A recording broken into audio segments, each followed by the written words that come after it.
voilà, d'être là aujourd'hui. Nous avons voté au centre de vote El Hadj Seck Faye, comme nous le faisons traditionnellement, ici dans le quartier de Kasnack à Kaolack.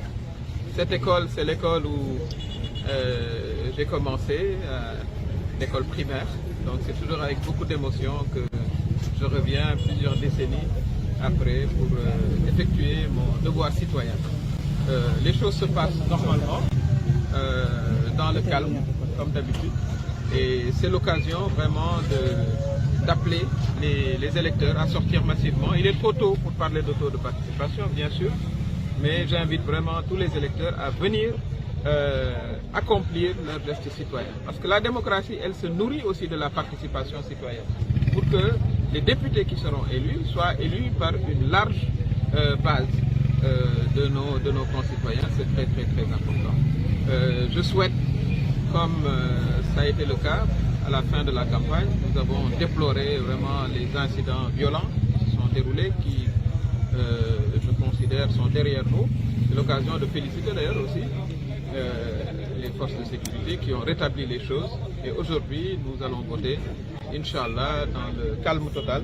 Ça, c'est à l'honneur de la démocratie sénégalaise. La démocratie sénégalaise, c'est une démocratie apaisée.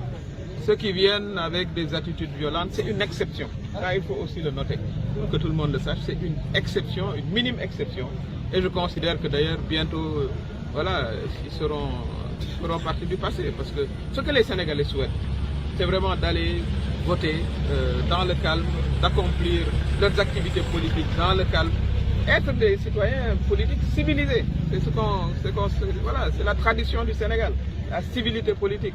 Et j'invite tous les acteurs vraiment à la pratiquer à l'occasion de ces élections, mais bien après. Que la bienveillance revienne dans le champ politique. Nous n'avons pas besoin d'être des ennemis. Voilà, vous avez vu, tous les bulletins sont alignés, une quarantaine de listes, mais chacun choisira la liste pour laquelle il veut voter. Et la vie va continuer. Parce qu'au fond, après, nous sommes des voisins, nous sommes des parents, nous sommes des neveux, des pères, des mères. Donc ce n'est pas la politique qui va instaurer la violence dans ce pays. Ceux qui le tentent sont voués à l'échec. Ça, c'est clair.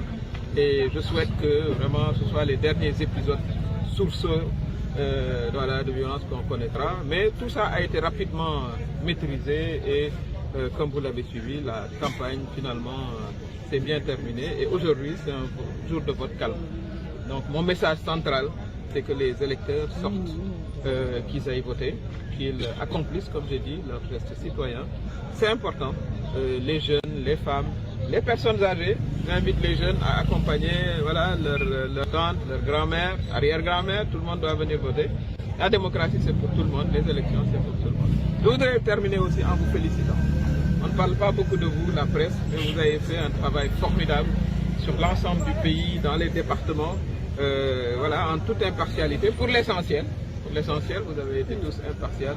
Et je vous souhaite aussi bonne continuation. Que vous continuez à couvrir l'actualité politique, mais surtout économique. Parce que je pense qu'on va entrer dans une autre séquence. Je crois que ça, c'est la fin d'une longue séquence politique. Si vous vous rappelez, passer de la lutte contre le troisième mandat, contre le report, la présidentielle, maintenant les législatives, et c'est la fin, à mon avis, d'un cycle. Maintenant, la liste qui aura, à mon avis, la large majorité, j'espère que ce sera la nôtre, pourra conduire vraiment les programmes de la nation, les urgences de la nation, c'est l'industrialisation du pays, c'est l'agriculture, c'est l'emploi des jeunes, mais c'est aussi la sécurité pour tout le monde, voilà, le soutien aux femmes, c'est important, c'est la moitié de la population, aux personnes âgées, les questions de santé, les questions d'infrastructure. Voilà maintenant ce qui va focaliser notre attention. Et je vous invite aussi à vous intéresser à ces questions-là, parce que le journalisme aussi, c'est pas seulement la politique. De toute façon, il n'y aura plus de politique pendant longtemps. Donc vraiment, je tenais à vous rendre cet hommage-là, parce que vous avez beaucoup travaillé aussi pendant ces 3 semaines. Et merci aussi pour votre professionnalisme.